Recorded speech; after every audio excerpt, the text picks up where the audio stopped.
بیوی کو زیب خرچ نہ دینا۔ شوہر بیوی کو زیب خرچ نہ دے تو بیوی کو کیا کرنا چاہیے؟ شوہر حضرات، حضور صلی اللہ علیہ وسلم کا یہ فرمان ذرا غور سے سنیں۔ بسم اللہ الرحمن الرحیم۔ انسان اپنی دنیاوی زندگی کو بہترین اور حسین انداز میں گزارنا چاہتا ہے جس میں نہ معاشی پریشانیاں ہوں اور نہ ہی معاشرتی اور بد اخلاقی پر مبنی برائیاں ہوں۔ ہر طرف سے سکون و اطمینان کے ساتھ اس کے شب و روز بسر ہوں۔ انسانی تہذیب و تمدن کی ابتدا خاندان سے ہوئی اور اس کی بنیاد حضرت آدم علیہ السلام اور حضرت حوا علیہ السلام کے ذریعے پہلے گھر اور خاندان کی شکل میں ڈالی گئی۔ محبت اور انسیت جو انسانی نفس کے ضمیر میں شامل ہے، خاندان کے استحکام اور بقا کا باعث بنی۔ انسانی روح ہمیشہ اس کے لیے بےتاب رہی ہے اور انسان اس کے بغیر جسمانی، ذہنی اور روحانی اذیت کا شکار رہا۔ 21ویں صدی کو انسانی ترقی کا عروج اور انتہا سمجھا جاتا ہے۔ جہاں یہ صدی انسانی دماغ کی ترقی کی انتہا کو ظاہر کرتی ہے، وہیں یہ انسانی محبت کی تباہی کا آغاز بھی ہے، اور اس نے مادی سہولتوں، آسانیوں اور مشینوں کے عوض انسانی وجود سے وابستہ رشتوں اور محبتوں کا خاتمہ بھی کر دیا۔ موجودہ دور میں انہی بنیاد پر مغرب میں خاندانی نظام تباہ و برباد ہو چکا ہے۔ خاندان مرد اور عورت کے نکاح کے ذریعے وجود میں آتا ہے، جسے شوہر اور بیوی کا نام دیا گیا ہے۔ اس کی بنیاد محبت پر ہوا کرتی ہے۔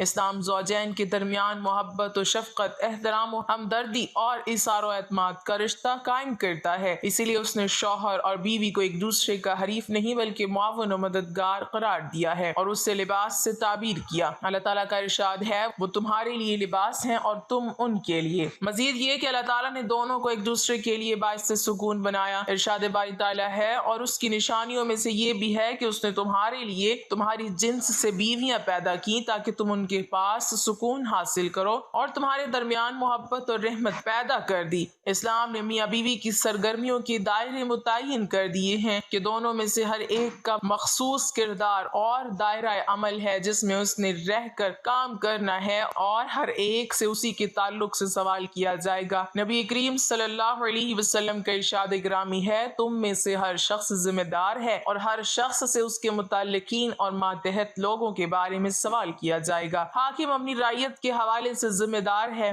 مرد اپنے گھر والوں کے متعلق ذمہ دار ہے، اور عورت اپنے شوہر کے گھر اور اپنے بچوں کی ذمہ دار ہے۔ تم میں سے ہر شخص ذمہ دار ہے اور اس سے اس کی رعیت کے بارے میں پوچھا جائے گا۔ اس سے معلوم ہوتا ہے کہ اسلامی معاشرے میں بیوی بچوں کی کفالت اور تعلیم و تربیت کا ذمہ دار مرد ہے، اور بیوی کی ذمہ داری یہ ہے کہ وہ بچوں کی نگہداشت کرے اور ان کی بہترین تعلیم و تربیت کا اہتمام و انتظام کرے اور گھر کو خوش اسلوبی سے سنبھالے۔ لیکن ایسا تب ہی ممکن ہوگا جب زوجین کے درمیان محبت و الفت کی فضا قائم و دائم رہے اور ان کی ازدواجی زندگی خوشگوار رہے۔ اس سلسلے میں اسلام نے واضح تعلیمات دی ہیں، احکام دیے اور عملی مثالیں قائم کی کہ بیوی کے ساتھ کیسا معاملہ کرنا ہے، اور خود بیوی سے کہا کہ کبھی اپنی حیثیت اور مقام و مرتبے سے غفلت نہ برتے۔ حقیقت یہ ہے کہ خوشگوار ازدواجی زندگی کے لیے میاں اور بیوی دونوں کو ہی اسلامی تعلیمات پر عمل کرنا ضروری ہے۔ اللہ تعالیٰ نے عورت کو بلند مقام و مرتبہ عطا فرمایا اور شوہر کو حکم دیا کہ وہ اس کے ساتھ انصاف سے کام لے، اس کا احترام و اکرام کرے اور اچھے سلوک سے پیش آئے، خواہ وہ اسے ناپسند کرتا ہو۔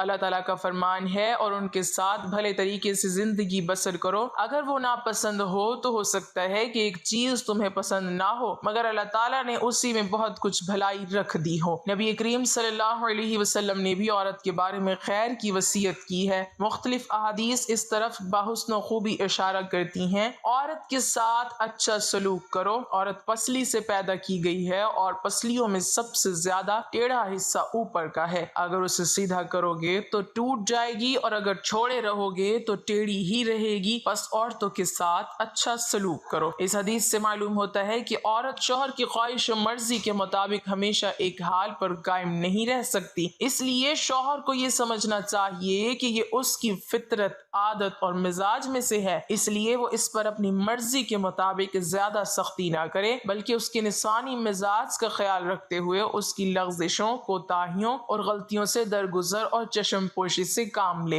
عورت سے حسن سلوک کا نبی کریم صلی اللہ علیہ وسلم کو کس قدر خیال تھا، اس کا اندازہ اس بات سے لگایا جا سکتا ہے کہ آپ صلی اللہ علیہ وسلم نے خطبہ حجۃ الوداع میں بھی اس کا خیال رکھا اور فرمایا، لوگوں سنو، عورتوں کے ساتھ اچھے سلوک سے پیش آؤ، تمہیں ان کے ساتھ سختی کا برتاؤ کرنے کا کوئی حق نہیں، سوائے اس صورت میں کہ جب ان کی طرف سے کوئی کھلی ہوئی نافرمانی سامنے آئے۔ اگر وہ ایسا کر بیٹھیں تو پھر خواب گاہوں میں ان سے علیحدہ رہو اور انہیں مارو تو ایسا نہ مارنا کہ کوئی شدید چوٹ آئے، اور پھر جب وہ تمہارے کہنے پر چلنے لگیں تو انہیں خواہ خواہ ستانے کے بہانے نہ ڈھونڈو۔ دیکھو تمہارے کچھ حقوق تمہاری بیویوں پر ہیں اور تمہاری بیویوں کے کچھ حقوق تم پر ہیں۔ ان پر تمہارا حق یہ ہے کہ وہ تمہارے بستروں کو غیروں سے محفوظ رکھیں اور تمہارے گھروں میں ایسے لوگوں کو ہرگز نہ آنے دیں جن کا آنا تمہیں ناگوار ہو، اور سنو ان کا تم پر یہ حق ہے کہ تم انہیں اچھا کھلاؤ اور پہناؤ۔ اسلام نے مسلمانوں کو اپنی بیویوں کے ساتھ محبت اور خوش اخلاقی سے پیش آنے کی تعلیم دی ہے۔ اس کی ایک شکل یہ بھی ہے کہ وہ جب گھروں میں داخل ہوں تو سلام کیا کریں۔ اللہ تعالیٰ کا ارشاد مبارک ہے، جب گھروں میں داخل ہوا کرو تو اپنے اہل خانہ کو سلام کیا کرو، اللہ تعالیٰ کی طرف سے مبارک اور پاکیزہ تحفہ ہے۔ اگر بیوی کو تھکن، اکتاہٹ اور تنگی محسوس ہو تو شوہر بیوی کے کام میں ہاتھ بھی بٹائے اور نرم یا میٹھی باتوں سے اس کی دل جوئی کرے، تاکہ اسے احساس ہو کہ وہ ایک نرم مزاج بردبار شوہر کے ساتھ زندگی بسر کر رہی ہے، جو اس کی دیکھ بھال کرتا ہے اور اس کے معاملات پر توجہ بھی دیتا ہے۔ اس میں کسی قسم کی آر یا شرمندگی محسوس نہیں کرنی چاہیے۔ خود نبی کریم صلی اللہ علیہ وسلم کا اسوہ حسنہ ہمارے سامنے ہے۔ نبی کریم صلی اللہ علیہ وسلم ہمیشہ ازدواجی زندگی کے درمیان اعتدال اور توازن قائم رکھنے کا حکم دیا کرتے تھے۔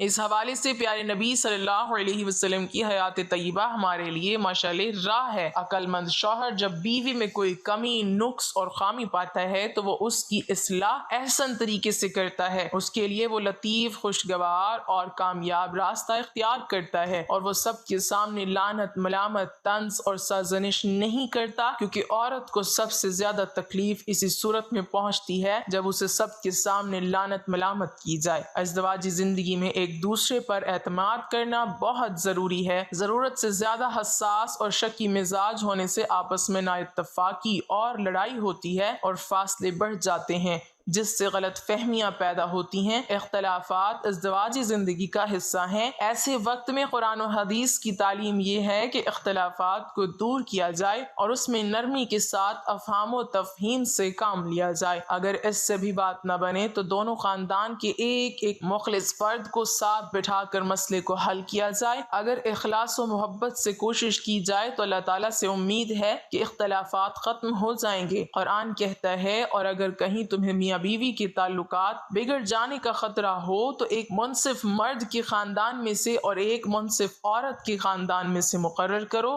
اگر یہ دونوں صلح کرنا چاہیں گے تو اللہ تعالیٰ ان دونوں میں موافقت کر دے گا۔ ازدواجی زندگی میں سب سے نازک اور حساس مسئلہ ساس اور بہو کا ہوتا ہے۔ باشعور اور صالح شوہر اگر اسلامی تعلیمات سے واقف ہو تو وہ بیک وقت دونوں کو خوش و خرم رکھ سکتا ہے، اس طرح سے کہ وہ نہ تو ماں کا نافرمان ہوتا ہے اور نہ ہی بیوی کے حقوق کا غاصب ہوتا ہے۔ اسلام نے ماں اور بیوی دونوں کے ساتھ انصاف کیا ہے اور دونوں کو ان کا صحیح مقام دیا ہے، بشرط یہ کہ انسان اس پر واقعی عمل کرے، اور اس سلسلے میں ماں اور بیوی دونوں ہی اس میں اس کا ساتھ دیں۔ سائنس و ٹیکنالوجی کے دور میں مختلف ذرائع ابلاغ نے ازدواجی زندگی کی تباہی و بربادی میں بہت اہم کردار ادا کیا ہے۔ سیریل، ڈراموں اور فلموں میں دکھائی جانے والی عیش و عشرت کی زندگی حقیقی زندگی سے بالکل ہی مختلف ہوتی ہے۔ نوجوان طبقہ فلمی دنیا سے متاثر ہو کر ایک تصوراتی دنیا قائم کر لیتا ہے، لیکن جب وہ شادی کے بعد عملی زندگی میں قدم رکھتے ہیں تو انہیں علم ہوتا ہے کہ زندگی تو اتنی حسین نہیں ہے جتنی فلموں میں دکھائی گئی تھی۔ چنانچہ وہ ڈپریشن، مایوسی، ذہنی دباؤ اور انتشار کا شکار ہو جاتے ہیں۔ رہی صحیح کسر فیس بک، واٹس ایپ، سوشل میڈیا اور انٹرنیٹ کی دنیا نے پوری کر دی ہے۔ زوجین کے پاس ایک دوسرے کے لیے وقت ہی نہیں ہوتا اور ساتھ ہو کر بھی آپس میں بہت دوری ہوتی ہے، جس کے نتیجے میں ازدواجی زندگی تلخ ہوتی جاتی ہے۔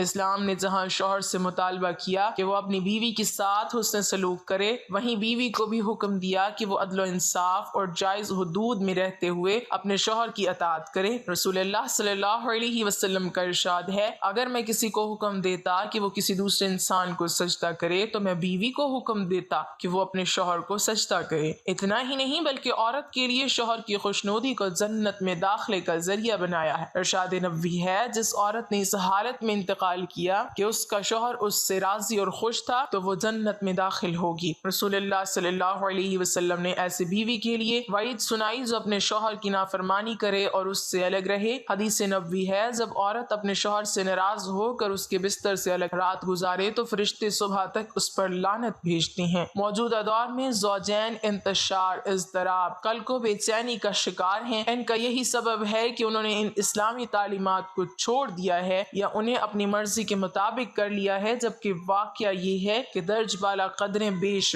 بہا اخلاقی قدریں ہیں۔ اگر زوجین اسے اختیار کر لیں تو ان کی ازدواجی زندگی بہت خوشگوار ہو جائے گی اور گھروں میں لڑائی جھگڑوں کی جگہ امن و سکون اور خوشحالی کی فضا چھائی رہے گی۔ اس طرح دنیا کے دکھوں اور صدموں سے ہمیں چھٹکارا ملے گا اور ہماری زندگی کامیابی کی راہ پر گامزن ہو جائے گی۔ شوہر کے لیے مستحب ہے اور یہ اس کی اخلاقی ذمہ داری بھی ہے کہ واجب نفقہ کے علاوہ بھی حسب حیثیت کچھ رقم جیب خرچ کے لیے بیوی کو دیتا رہے۔ تاہم واجب نفقہ کے علاوہ جیب خرچ دینا شوہر پر لازم نہیں ہے۔ اگر گنجائش ہو تو تبرن دلجوئی کے لیے دے دینا چاہیے اور اگر استطاعت نہ ہو تو نہ دینے میں بھی حرج نہیں ہے، جبکہ بیوی خود برسر روزگار ہو۔ حضرت حکیم الامت مولانا اشرف علی تھانوی قدس سرا فرماتے ہیں، بیوی کا یہ بھی حق ہے کہ اس کو کچھ رقم ایسی بھی دے جس کو وہ اپنی مرضی کے مطابق خرچ کر سکے۔ اس کی تعداد اپنی بیوی اور اپنی حیثیت کے موافق ہو سکتی ہے۔ جیب خرچ دینے کی واقعی ضرورت ہے۔ مذکورہ عنوان کے تحت حضرت تھانوی صاحب رحمۃ اللہ علیہ لکھتے ہیں، چونکہ دینی اور دنیاوی مصارف یعنی اخراجات کی حاجت اکثر واقع ہوتی رہتی ہے اور عورتوں کے پاس اکثر جداگانہ مال نہیں ہوتا، اس لیے مردوں کو مناسب ہے کہ نفقہ واجبہ اور مہر کے علاوہ حسب حیثیت کچھ خرچ ایسے مواقع کے لیے علیحدہ بھی دیا کریں۔ شریعت نے شوہروں پر جو چیز لازم کی ہے وہ گھر اور بیوی بچوں کا خرچ ہے۔ مثلا بیوی بچوں کو گھر کی سہولت میسر کرنا، بھلے کرائے پر ہی ہوں، نان نفقہ یا راشن کے جسے ہم گروسری کہتے ہیں اس کا خرچ اٹھانا، تو گھر کھانے پینے کا سامان اور کپڑا لتا تو ان کا ذکر تو قرآن مجید میں آ گیا کہ یہ مرد کی ذمہ داری ہے۔ مزید یہ کہ اگر خاوند صاحب حیثیت ہے تو بیوی کو اپنی استطاعت کے مطابق سواری مثلا بائک ہی کیوں نہ ہو وہ بھی مہیا کرے، اور خادمہ بھی کہ جسے میڈ کہتے ہیں۔ سنت اور صحابہ کی سیرت سے یہ معلوم ہوتا ہے کہ یہ دونوں چیزیں بیوی کو مہیا کی جاتی تھیں۔ اگر گاڑی کی استطاعت ہے تو خاوند کو گاڑی کی سواری مہیا کرنی چاہیے اور میڈ بھی اپنی استطاعت کے مطابق رکھ کر دے، جیسا کہ اس زمانے میں غلام اور لونڈیاں ہوتی تھیں جو بیویوں کے کام کاج میں ان کا ہاتھ بٹاتی تھیں۔ تو میاں بیوی کے حقوق دو طرح سے ثابت ہوتے ہیں، ایک شریعت سے اور دوسرا عرف سے۔ تو شرعی نصوص میں تو بیوی پر خرچ کرنے کے حوالے سے ان حقوق کا تذکرہ ہے، البتہ عرف کے لحاظ سے کچھ اور حقوق بھی بیان کیے جا سکتے ہیں، جیسا کہ شوہر یوٹیلیٹی بلز مثلا بجلی، گیس، پانی وغیرہ کی ادائیگی کرے۔ اس کے علاوہ بیوی کو ماہانہ پاکٹ منی دے اپنی استطاعت کے مطابق، جس سے وہ اپنے میک اپ کا سامان خرید سکے یا اسے صدقہ کر کے نیکی کما سکے یا کوئی ایسی چیز خرید سکے جو عام طور پر شوہر سے اسے روٹین کے خرچ میں نہیں ملتی۔ اب یہ پاکٹ منی کتنی ہونی چاہیے؟ تو یہ چونکہ شرعی حق نہیں ہے بلکہ عرفی حق ہے، لہٰذا اس کا تعین بھی عرف سے ہی کرنا چاہیے۔ مجھ سے پوچھا جائے تو شوہر کی تنخواہ یا کمائی اگر اچھی ہے یعنی لاکھوں میں ہے تو بیوی کو عشر یعنی 10واں حصہ پاکٹ منی دے۔ مثلا جس کی تنخواہ 2 لاکھ ہے تو وہ 20,000 تو پاکٹ منی نکالے، اور اگر اس کی تنخواہ اچھی نہیں ہے تو نصف عشر کر لے یعنی 20واں حصہ پاکٹ منی دے۔ مثلا جس کی تنخواہ 20,000 ہے تو وہ 1,000 پاکٹ منی تو نکالے۔ شوہروں کو اس پر چین بجین نہیں ہونا چاہیے کہ ایک اور خرچ ہمارے ذمہ ڈال دیا۔ اس کی وجہ یہ ہے کہ بیویوں کے ساتھ عرفی حقوق ہیں تو شوہروں کے بھی کچھ عرفی حقوق ہیں، مثلا یہ کہ اس کی بیوی اس کے والدین یعنی اپنے ساس سسر کا کرے وغیرہ۔ شوہر بیویوں کے عرفی حقوق پورے کریں گے تو امید ہے کہ بیویاں بھی ان کے عرفی حقوق پورے کریں گی۔ واضح رہے کہ شوہر پر شرعاً بیوی کا نان نفقہ واجب ہے، اور نان نفقہ سے مراد بقدر کفایت کھانے پینے کپڑے اور مکان کا انتظام کرنا ہے۔ نان نفقہ کے علاوہ الگ سے جیب خرچ شوہر پر لازم نہیں ہے، البتہ مستحب ہے کہ نان نفقہ کے علاوہ بھی الگ سے بیوی کو جیب خرچ دیا جائے جس کو وہ اپنی مرضی سے جائز کام کے لیے خرچ کر سکے۔ صورت مسئولہ میں اگر شوہر اپنی بیوی کے نان نفقہ بقدر کفایت کھانے پینے کپڑے اور مکان کا انتظام کرتا ہو تو شوہر پر شرعاً بیوی کو الگ سے جیب خرچ دینا لازم تو نہیں ہے، البتہ رہائش کپڑے اور کھانے کے علاوہ بھی بیوی کو ضروریات ہوتی ہیں، اس لیے اچھا یہی ہے کہ اس کو الگ سے ماہوار کچھ جیب خرچ بھی دیا جائے جس کو بیوی اپنی مرضی سے اپنی ضروریات میں استعمال کر سکتی ہو۔ بیوی اس کو اپنے نان نفقہ کا حصہ سمجھ کر مطالبہ کرنے کی مجاز نہیں ہے۔ شوہر اگر نہیں دیتا تو اس کو شرعاً اس سے ملامت نہیں کیا جا سکتا۔ واضح رہے کہ ہر شخص اپنی جائیداد و املاک کا تنہا مالک ہوتا ہے اور وہ شریعت کی حدود میں رہتے ہوئے اس میں ہر طرح کا تصرف کرنے کا مجاز ہوتا ہے۔ صورت مسئولہ میں اگر سائل اپنی بیوی بچوں کا نان نفقہ ادا کرتا ہے تو شرعاً اس کو اختیار ہے کہ اپنے مال کو جائز طریقے سے جہاں چاہے خرچ کرے، لہٰذا اگر وہ اپنی بہنوں پر خرچ کرتا ہے تو اس کے لیے شرعاً اس طرح کرنا جائز ہے۔ اس میں کوئی حرج نہیں ہے اگرچہ بہنیں شادی شدہ ہوں، لیکن اگر وہ بیوی بچوں کے نان نفقے کا بقدر کفایت کھانا پینا کپڑے اور مکان کا انتظام نہیں کرتا تو اس پر لازم ہے کہ پہلے بیوی بچوں کا نان نفقہ ادا کیا کرے، پھر اگر اس کے پاس مال بچتا ہے تو اس کو بہنوں پر بھی خرچ کر سکتا ہے۔ بیوی کا نان نفقہ شوہر کے ذمے لازم ہے اور بچوں کے پاس اگر اپنا ذاتی مال ہو تو ان کا نان نفقہ ان کے مال میں سے ادا کیا جائے گا۔ اگر ان کے پاس اپنا ذاتی مال نہ ہو تو لڑکوں کا نان نفقہ اس وقت تک والد کے ذمے لازم ہے جب تک لڑکے کمائی کے قابل نہ ہو جائیں۔ جب کمائی کے قابل ہو جائیں گے اور کمائی شروع کر دیں گے تو ان کا نان نفقہ وہ خود برداشت کریں گے، اور لڑکیوں کا نان نفقہ ان کی شادیوں تک والد کے ذمے لازم ہے۔ بہن بھائیوں کا نان نفقہ تب بھائی پر لازم ہوتا ہے جب ان کا اپنا کوئی ذاتی مال نہ ہو، بھائی کمائی کے قابل نہ ہو، ان کے اصول و فروغ اولاد اور آبا میں سے کوئی صاحب حیثیت موجود نہ ہو، ورنہ تو نان نفقہ ان پر ہوگا، بھائی پر لازم نہیں ہوگا۔ اسی طرح بہنیں شادی شدہ نہ ہوں، اگر شادی شدہ ہیں تو ان کا نان نفقہ شوہروں کے ذمے ہے، اور ان پر خرچ کرنے والے بھائی کے پاس اپنے اور اپنی بیوی بچوں کے نان نفقہ سے زائد مال بھی موجود ہو، اگر زائد مال نہ ہو تب بھی بھائی بہنوں پر بھائیوں کا نان نفقہ لازم نہیں ہوگا۔ حضرت حکیم الامت مولانا اشرف علی تھانوی قدس سرا فرماتے ہیں بیوی کا یہ بھی حق ہے کہ اس کو کچھ رقم ایسی بھی دے جس کو وہ اپنی مرضی کے مطابق خرچ کر سکے، اس کی تعداد اپنی بیوی اور اپنی حیثیت کے موافق ہو سکتی ہے۔ اللہ تعالی ہمیں بہتر عمل کرنے کی توفیق عطا فرمائے اور ہمیں نیکوکاروں میں شامل کرے، آمین۔ ناظرین، کمنٹ باکس میں اللہ تعالیٰ کے 99 ناموں میں سے ایک نام ضرور